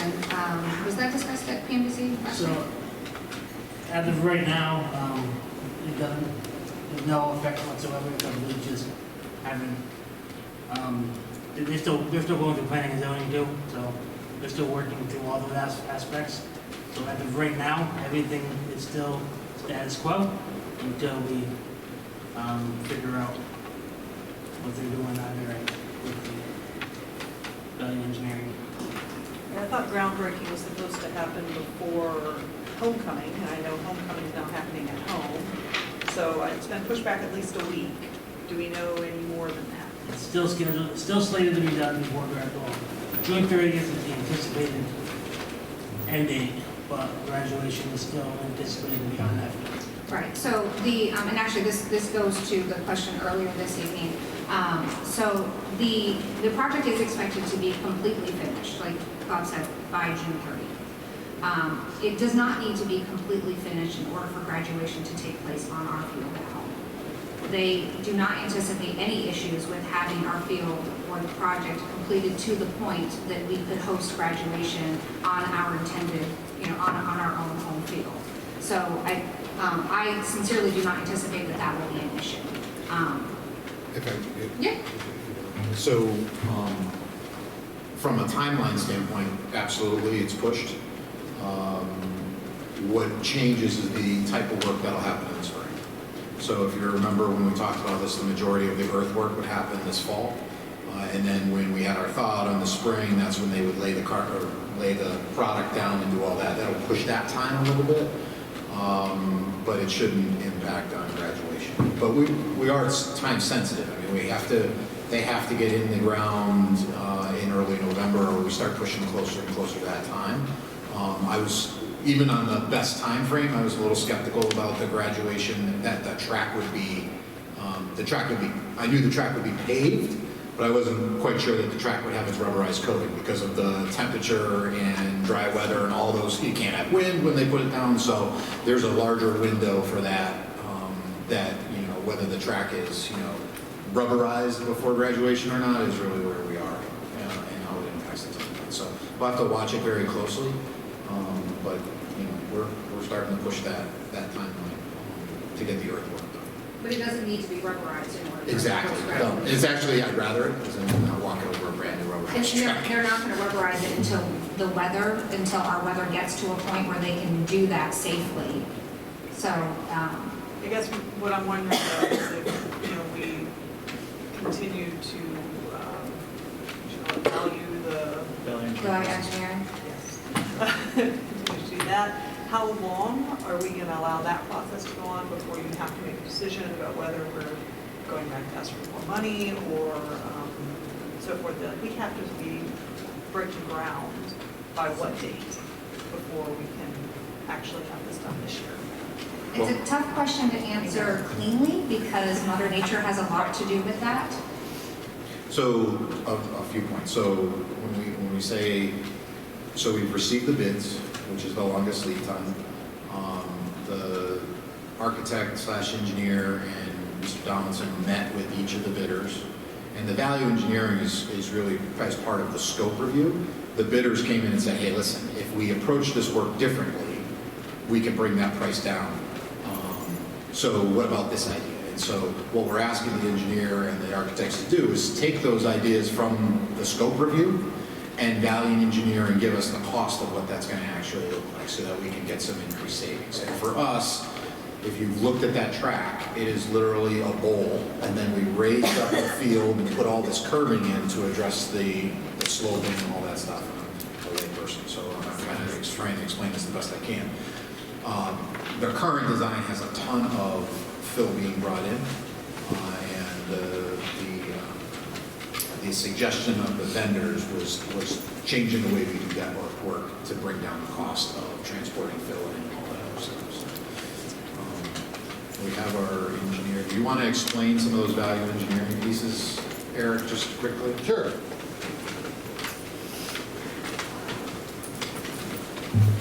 My name's Art Royce. I'm with Castle Blues Architects.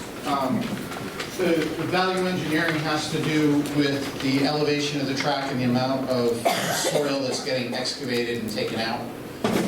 What we tried to do with our design was hold the existing grade of the track because we have stairs at the bleachers and we have stairs at the building. If we started fooling around with the elevation of the track, we'd be rebuilding those stairs. So now the contractors have suggested that we raise up the field, redo those stairs to save some money. It's not going to save a lot. It's not going to save six figures, but it'll save somewhere south of six figures when you start figuring in you're rebuilding those stairs versus hauling off all that material. So there's a bunch of trade-offs with adjusting the grades, but we're going to follow the contractor's leads and see what kind of savings we can get out of the process. And that's what we need to check, right? Is what kind of savings we're going to get out of the process by tackling those stairs versus raising the that field, because the earthwork first. But we're not compromising the original scope of work. It's very, all the bids were very close, which is really good indication of where the plans are. And one of the comments we got back is it's a very basic track and field project in that there's not a lot of bells and whistles. It's a good quality track, it's a good quality field, but there's not that gold leaf on it that can be taken out to really save some money and get back to the budget reasonably without sacrificing quality, which we are. How much under budget are we talking six figures? For the VE items? I don't know what the VE item is, Well, but like how off? the savings. So the original budget 2.1, and then Bob, you were at PNBC, so you can keep me on it. So the estimates came in around 2.4 to 2.6. So 2.18, the lowest, and 2.5, the highest. So 350. The other concern that we have is around escalation. So we're going to see this cost. We know the high school track and field need to be addressed. It's a matter of do we do it right now or do we do it with a 3% escalation? And with the bid so close, it's not like we're going to go back out the bid and somebody's magically going to swoop in and cut that cost. That's with the amount of earthwork we have. I don't want to speak out there, but with the amount of earthwork we have, that's going to be the reality to fix it, do it right, and move on. It also has to do with, the contractors are required to hold their bids for 60 days, so we can work with them to come up with some savings. It's not going to make up that whole difference, but it will make up some of that difference. Do we still think that the bids are still lower than if we did it in the summertime? Definitely. Definitely. And better contractors too. We got 5 bidders. 3 of those bidders are specialty fields contractors. We wouldn't have gotten that kind of response if we did it during the summer. thank you. Thank you. Any other questions or discussion? So just make sure I remember, motioned, second by Mr. Bonner. Seeing that there's no further questions, all those in favor? All those opposed? Passes, one abstain. All right, with that, all right, so I motion to move to executive session and that the board invite Sean Williams and Mr. Hartling into executive session. Second by Mr. Bronner. Any discussion? All those in favor? All those opposed? All right, motion passes. Thank you, everyone. Nice to meet you. We'll be in touch.